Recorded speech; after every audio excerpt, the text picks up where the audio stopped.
2023년 1월 30일 이정훈입니다.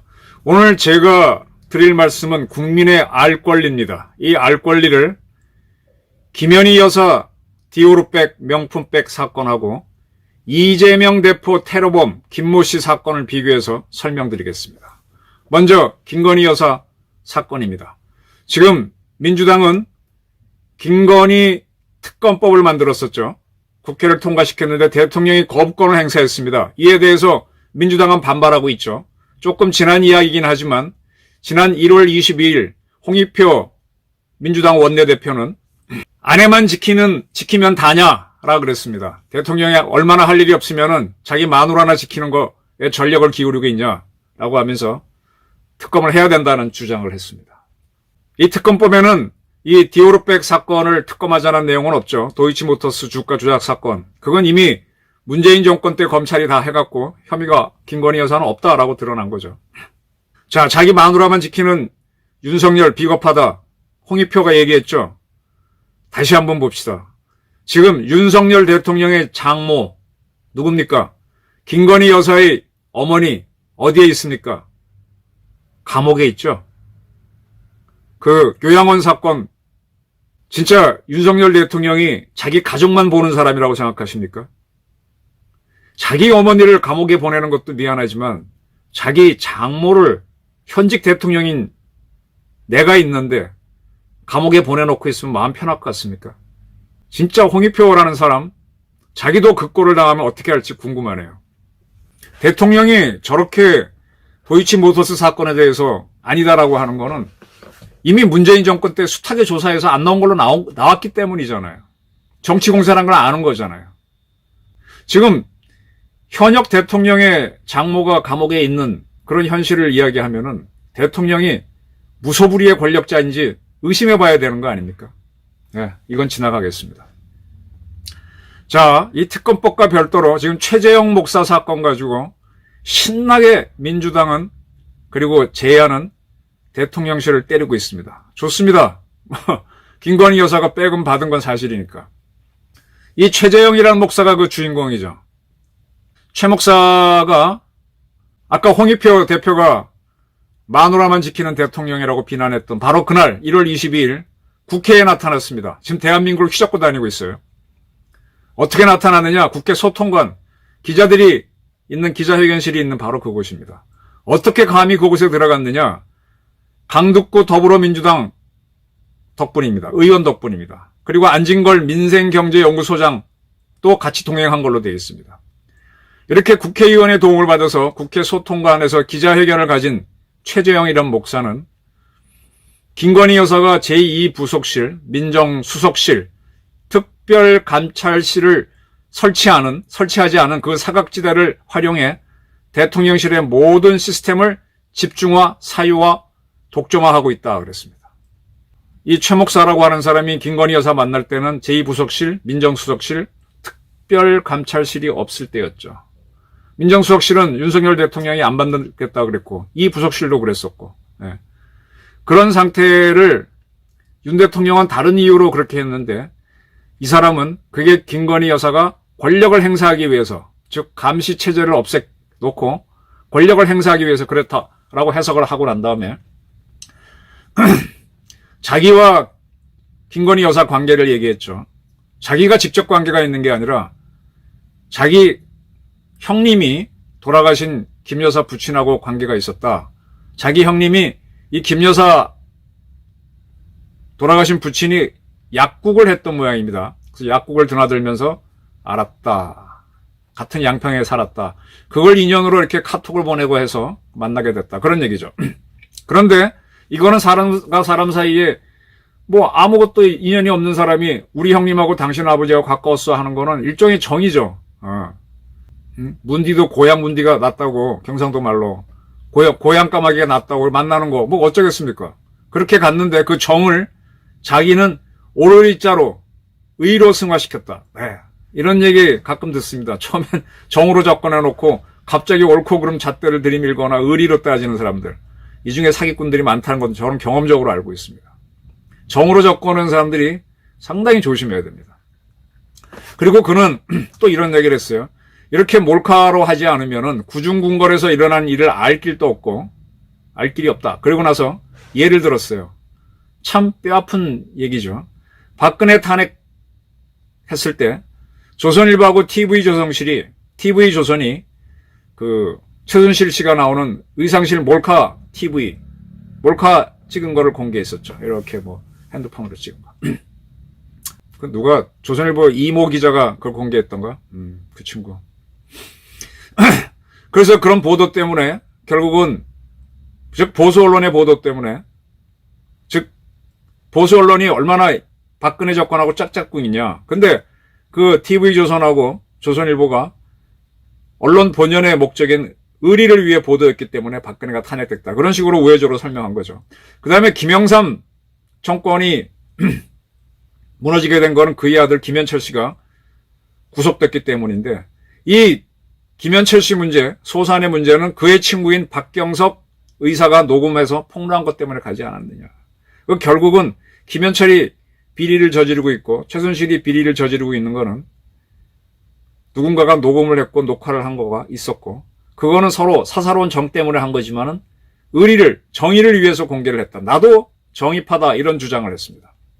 그래서 공익제보 차원에서 이렇게 불투명하게 국정 운영하는 것은 문제이기 때문에 나도 결국은 불투명한 방법으로 취재를 했다. 즉 몰래카메라를 찍었다.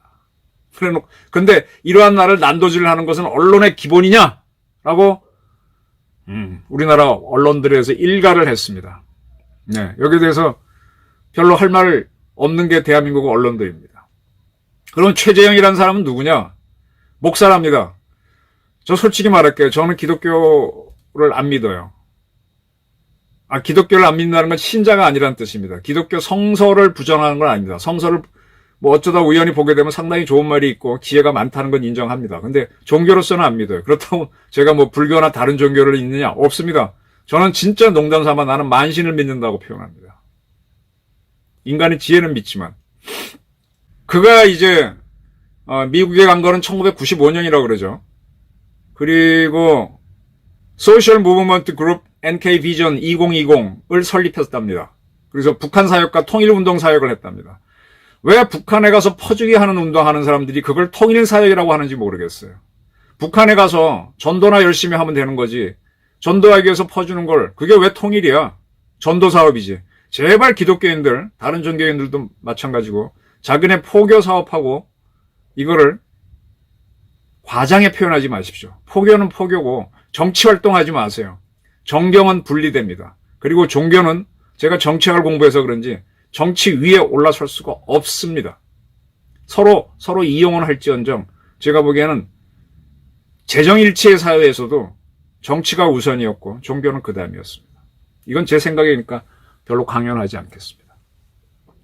뭐 그는 무슨 신학 대학원을 나왔다고 돼 있습니다. 지금 공개된 자료 보니까 뭐 대한민국에 있는 이응 대학교 신학대학원, 기억 리얼 대학교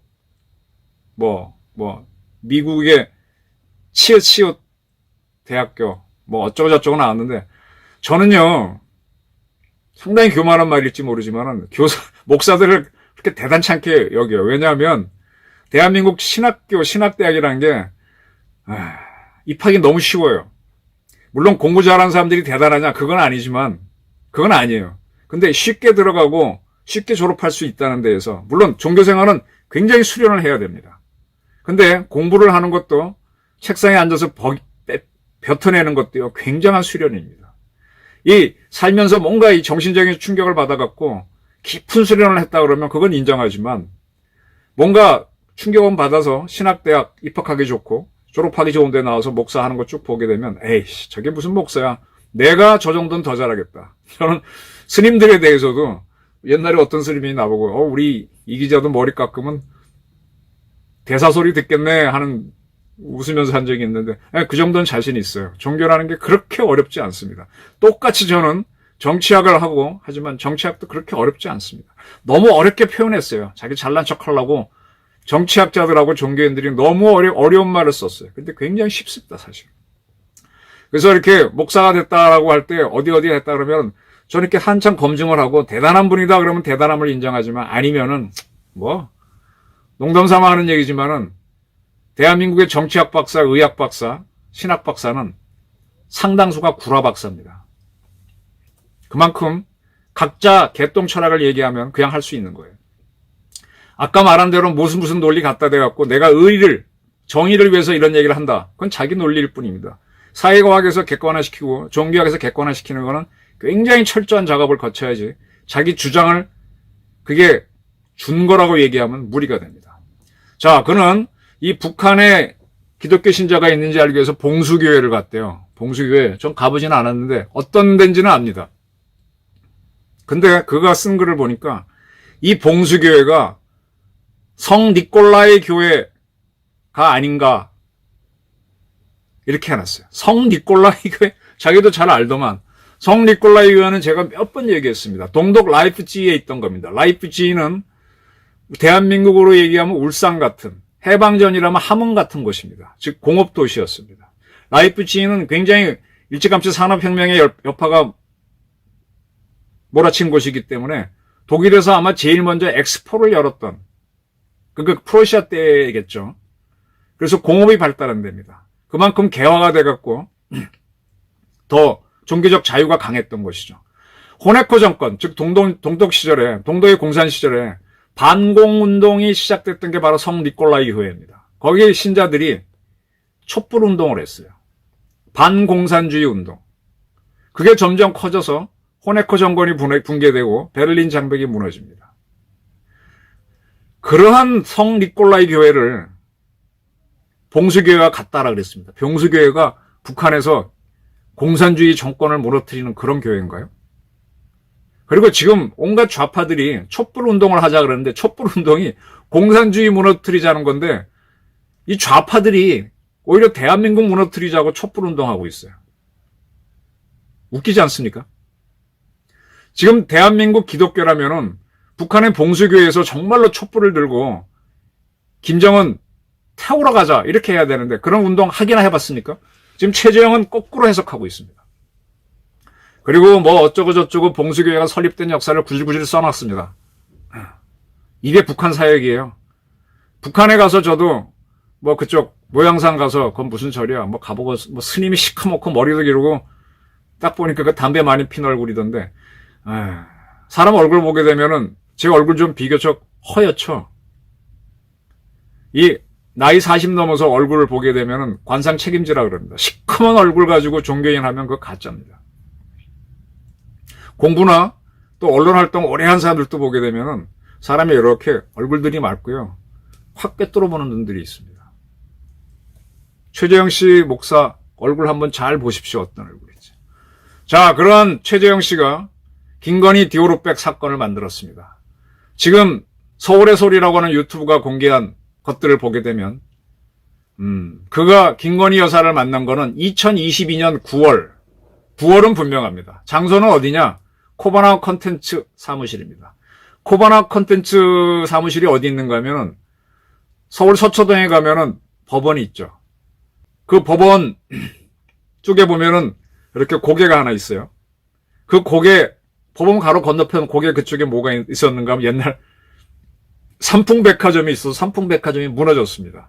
저는 그때도 그 취재 현장을 갔었기 때문에 기억나는데 그 삼풍백화점이 무너진 자리에 다시 진 게 서초 아크로비스타라는 주상복합 고급 아파트죠.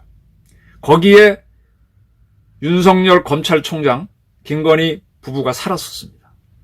언제까지 살았느냐? 2022년 10월 말까지 산 거는 분명합니다. 지금 대통령 경호사항이라서 공개가 안 돼서 날짜가 안 나오는데 많이 찾아봤는데 윤석열 대통령 부부가 용산에 있는 대통령 관저로 이주한 거는 2022년 10월 말 또는 11월 초로 나옵니다. 그러니까 두 사람이 서초 아크로비스타에 살 때 이 최재형이라는 목사가 김건희를 만납니다. 지금 김건희 여사가 살았던 서초 아크로비스타 그 주상복합 건물이라 그랬죠. 그 지하에 가면은 상가가 있어요. 저는 그 상가에 몇 번 가봤습니다. 그 상가에서 지하 1층입니다. 지하 주차장과도 연결되어 있어요. 주차장과 연결된 쪽에 지금도 가면 있을 겁니다. 코바나 컨텐츠 사무실이 있어요. 별로 크지 않아요. 지하상가 유리로 벽을 해놓은 데니까 평수가 얼마나 되나. 문을 한번 열어봤는데 한 40, 50평? 별로 안 큰 사무실입니다. 지금은 그냥 비어있는데 코바나 컨텐츠라고 붙어 있어요. 그러니까 그때는 김건희 여사가 이 자기 사무실을 썼던 모양이죠. 9월이었으니까. 바로 이 코바나 컨텐츠 사무실로 최 목사가 찾아갔습니다. 그럼 찾아가기 전에는 어떤 인연이 있었나? 이 최 목사는 아까 말씀드린 대로 자기 형이 약국을 운영한 김건희 여사 아버지랑 가까웠다라고 접근을 했고, 그래서 카톡을 주고받았다는 거죠. 전화번호는 어떻게 알아내는지. 뭐 어렵지는 않을 거예요. 김건희 여사가 사회생활을 했고, 그리고 서울의 소리가 그 이전에 김건희 여사 문제도 터뜨린 게 있으니까 연락처 찾는 거는 어렵지 않았겠죠. 근데 그때 경호실 직원들이 있었는데 그걸 통과해서 만났다. 그 코바나 컨텐츠는 이 지하상가 복도가 쭉 있고 누구나 다니는 길이죠. 옆에는 뭐 음식점도 있고, 저는 제가 갔던 데는 음식점인데. 그리고 경호실 직원들이 있었다고 하는데 쑥 들어가면 되는, 뭐 어떻게 통과만 되면 되는 거죠. 근데 경호원들이 뭐 다 조사 안 한 거는 경호원들의 미스기지. 뭐 몰카까지, 뭐 폭발물이라든지 이런 건 다 했겠지만. 그런데 그는 이 코바나 컨텐츠가 있었던 이곳을 구중궁궐이라고 표현했어요. 구중궁궐은 절대 아닙니다. 그냥 저작거리라고 표현하는 게 더 맞을 거예요. 시끌벅적한 그건 아니지만 주상복합 건물에 있는, 여러분들 뭐 백화점 거리라고 생각하셔도 되고, 백화점 안에, 아니면 이 마트 같은 데라고 보셔도 돼요. 푸드코트 비슷한 겁니다. 거길 들어가서 김건희 여사를 만났습니다. 만나기 전에 어떤 인연이 있었는가 하면 계속 이렇게 김건희 여사에 접근을 했기 때문에 자기가 요구를 했답니다. 대통령 취임식 할 때 자기도 불러달라 그래서 김건희 여사가 불러줬죠. 초청 대상자로 해갖고 대통령 취임식에도 여의도에서 열릴 때 갔었다. 그랬답니다. 그것도 서울의 소리에서 다 얘기가 나왔었습니다. 이 사건에는 당시 MBC 기자였던 장인수, 그는 이 보도를 하고 난 다음에 MBC를 사퇴했죠. 사직을 했는데, 장인수가 뭐라고 설명했는가 하면 2022년 5월 달인가 대통령 취임식이 열리죠. 그리고 6월 달에 이 코바나 컨텐츠로 이 최 목사가 처음 방문을 했습니다. 그때까지 뭐 카톡만 주고받다가, 그래서 180만 원 상당의 샤넬 향수와 화장품 세트를 선물했답니다.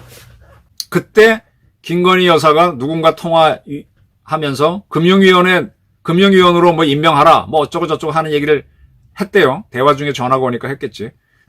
그걸 딱 보고 이 최재형 목사는, 야, 김건희 여사가 실세구나, 이건 아니다라고 해서 또 만나자고 몇 번 카톡을 보내서 9월에 만나게 된 거죠. 역시 코바나 컨텐츠에서. 그 두 번째 만났을 때는, 이때는 야, 안 되겠다, 이 문제가 있다 해서 몰래 촬영을 준비했고 카메라 준비해서 찍었다.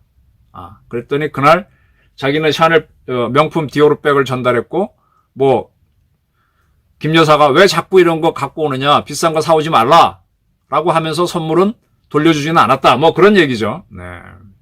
이런 거를 쭉 1년이 지나서 2023년에 공개를 해서 지금 시끄럽게 된 겁니다. 근데 민주당은 그와 별도로 도이치모터스 사건 가지고 특검을 요구했다가 대통령이 거부해서 이거 가지고 지금 김건희 여사를 계속 밀어붙이고 있고, 이것 때문에 한동훈 윤석열 갈등까지 일어났습니다.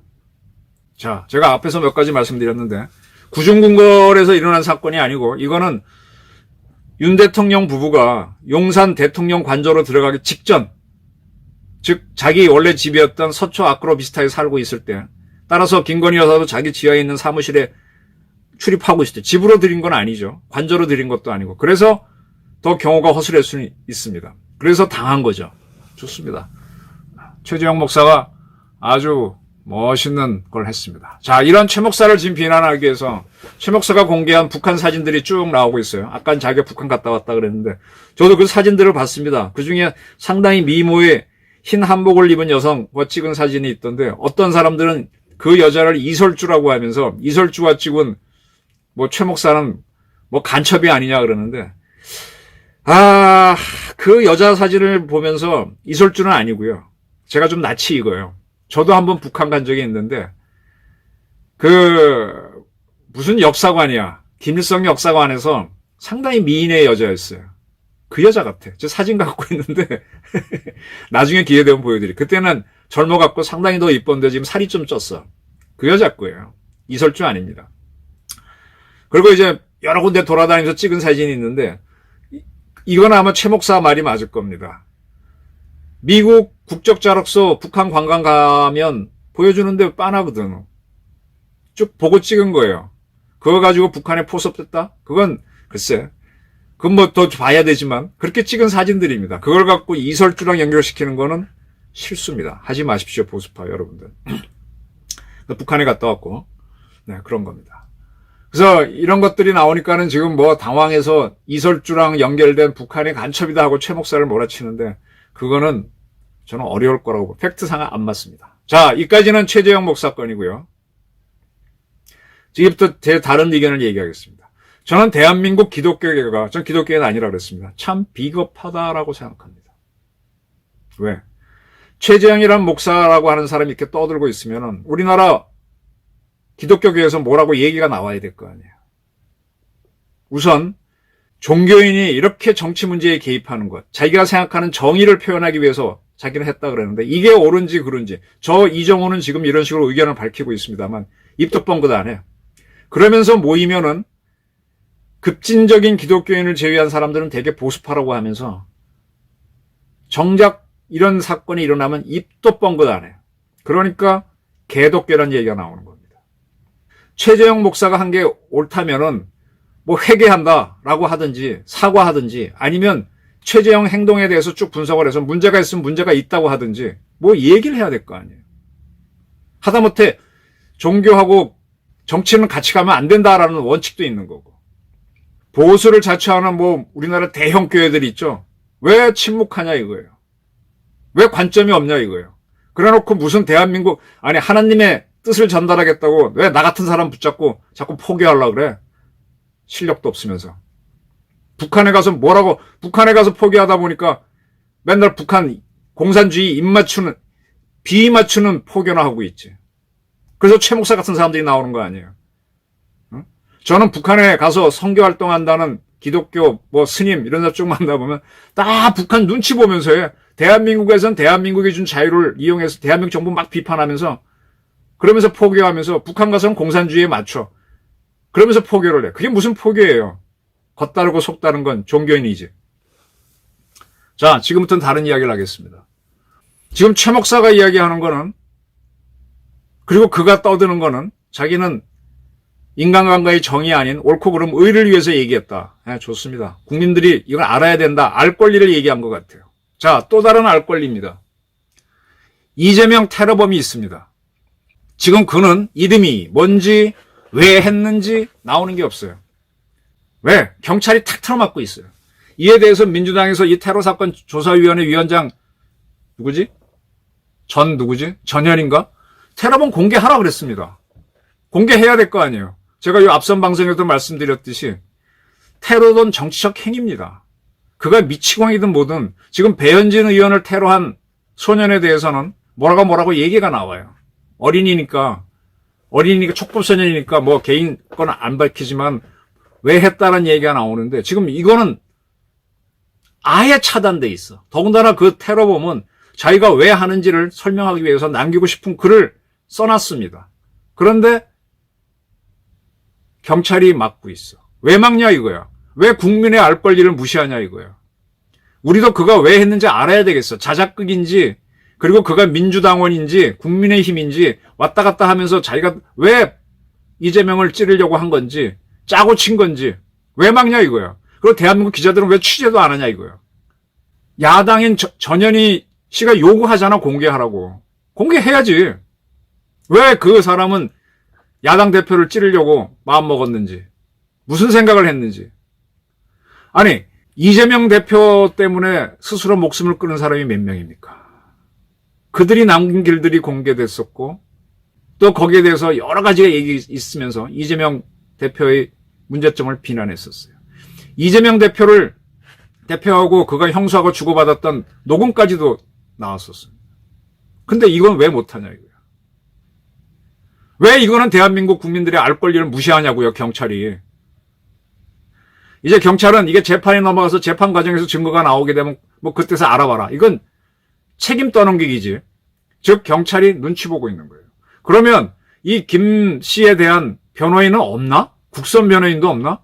아니 대한민국에서 보수를 위해 뛰겠다는 변호인들이 한두 명이 아닐 텐데 아무리 살인자라도 변호는 해줘야 될 거 아니에요. 그가 왜 했는지는 국민한테 알려줘야 될 거 아니에요. 왜 최재형이가 하는 행동은 다 국민들한테 알려주고 김건희 여사 나쁜 사람 몰고 있는데 지금 윤석열 대통령은 자기 장모를 감옥에 넣어놓고 있는 사람입니다. 왜 그건 얘기 안 하냐 이거예요. 근데 이재명 찌르려고 한 사람에 대해서는 왜 대한민국 사회가 다 보호를 하고 알 권리조차 무시하고 있냐 이거지. 뭔가 우리 국민이 조롱당하고 있다는 느낌 안 듭니까? 이게 올바른 관입니까? 장모를 감옥에 집어넣고 있는 윤 대통령을 건너뛰고 디올백만 그리고 그것도 용산 대통령 관저에 가기 전에 있었던 사건 이것저것 보고 나면은 그래 받은 거는 문제이지만 좀 이해가 되는 부분이 있습니다. 근데 왜 테러범에 대해서는 알 권리를 작용 안 하냐 이거야. 민주당에서 전현희가 요구하는데 그가 왜 이재명을 찔러야 됐는지 알 권리 한번 꼼꼼히 살펴보시기 바랍니다. 감사합니다.